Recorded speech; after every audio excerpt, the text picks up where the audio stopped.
Good morning, friends. Welcome to Multiverse at AKULMACH Business Channel. Today is April 15th.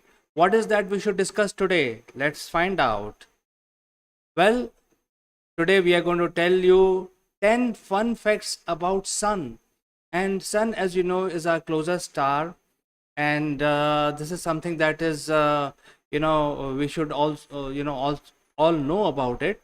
And by the way, friends, we are online and we are live, and you can engage with us. If you have any question, you can send it using your social media chat function, and it will get displayed here.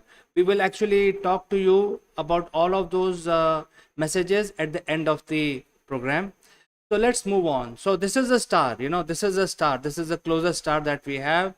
And it comes up during the day, every day, and we don't think that it is so special. But do you know, the first fun fact is, it is so big that a million Earth can fit inside the sun. A million Earth. You can imagine, Earth itself is such a big planet. Uh, a million of them can fit inside sun. So sun is not something, a tiny object that we see in the sky. It is really, really huge. And as you can see, this is a live feed that I'm getting through my software, and it is moving around in the universe also at a slightly higher speed. I've actually increased the speed to 1,000 times. So the rendering is not actual, but just to create more visibility, I've increased that. So what next? What is the next fun fact? Number two, sun is actually white in color, even though it is called a yellow dwarf star, but it is not yellow in color. It is actually white in color.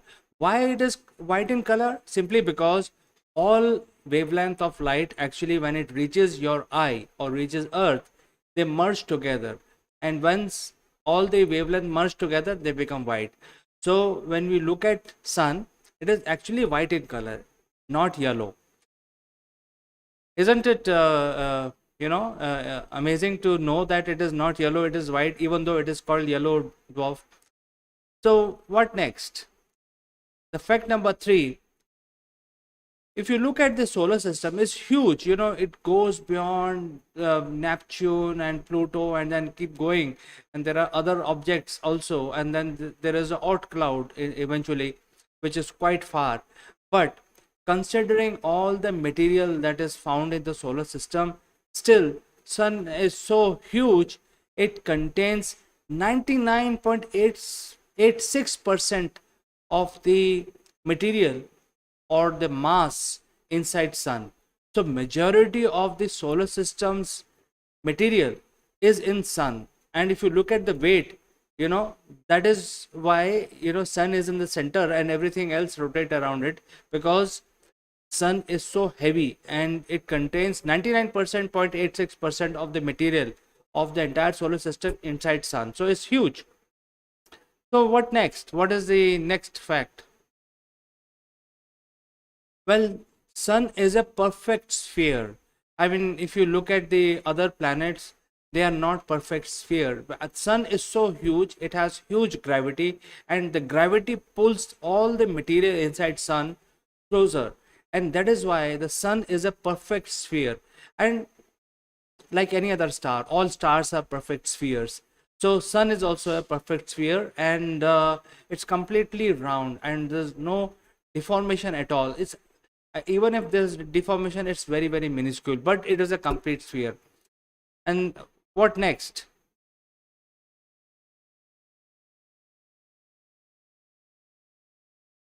Well, this is an interesting fact.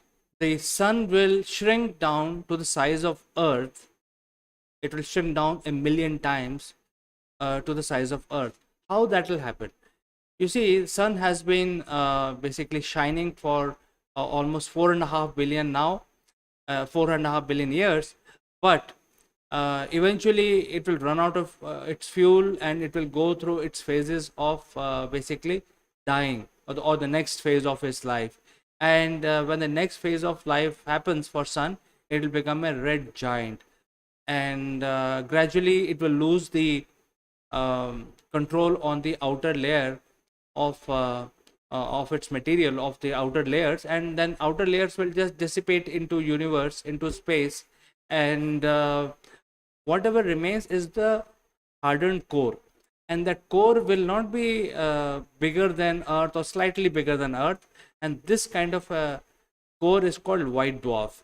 And the white dwarf is basically contains a lot of mass. Actually, it's much heavier. It is called white dwarf star because it still continue to shine. It does not have any nuclear reaction as it is happening right now, but it will have its own course. There is a, for a white dwarf, once sun becomes a white dwarf, it will go on a different path altogether. We will discuss about that in the next episode. But sun will shrink down to a very heavy object, not more than the size of the earth, and it will be called white dwarf. What next? Well, sun is actually is an engine. It generates a heat, and it is completely in a balance. There is a lot of gravity actually because of the mass of the sun. It pulls everything inside, and because of this gravity, there is an increase of pressure at the in the middle of the sun and at the core, and because of that, the sun basically start the pressure is so high that the sun starts a fusion reaction. That means hydrogen atom, when they come close to each other, the pressure is so immense on the hydrogen atom, they cannot go back.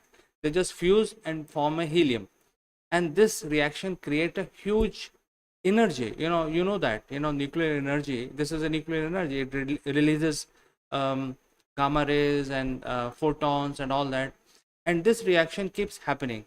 And since it's an isolated body, the temperature over years can increase, and right now the temperature is 15 million degrees Celsius in the core. So the temperature, or basically another form of kinetic energy, creates an outward pressure, and that balances the star. So there is an inward pressure created by gravity, and the temperature, which is always trying to explode outward, create a balance. So the sun's core is completely balanced. It's like a controlled nuclear reactor, fusion reactor, where the hydrogen atom will come very, very close and keep vibrating, because kinetic energy cannot allow them to come closer, and gravity cannot allow them to fly apart. So they keep coming close to each other very slowly, and then eventually they will merge, create more heat. And that is why the core of the sun is very, very hot. You can imagine 15 million degrees Celsius, how hot it would be.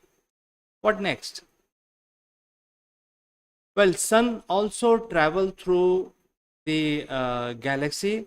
It is actually going around the center of the galaxy, and it is actually going very fast. It's faster than rest of the planet. Earth takes 365 days to rotate around sun, but it is slower. Sun is moving very rapidly. The speed of the sun is 220 kilometers per second. You can imagine, it's like it's a huge speed. And even with this high speed, it will take about 200 million years to complete one complete rotation of the galactical center. So sun is also moving in its own orbit, going around the galactical center at a very, very high speed. What next? Sun is also a very large magnet.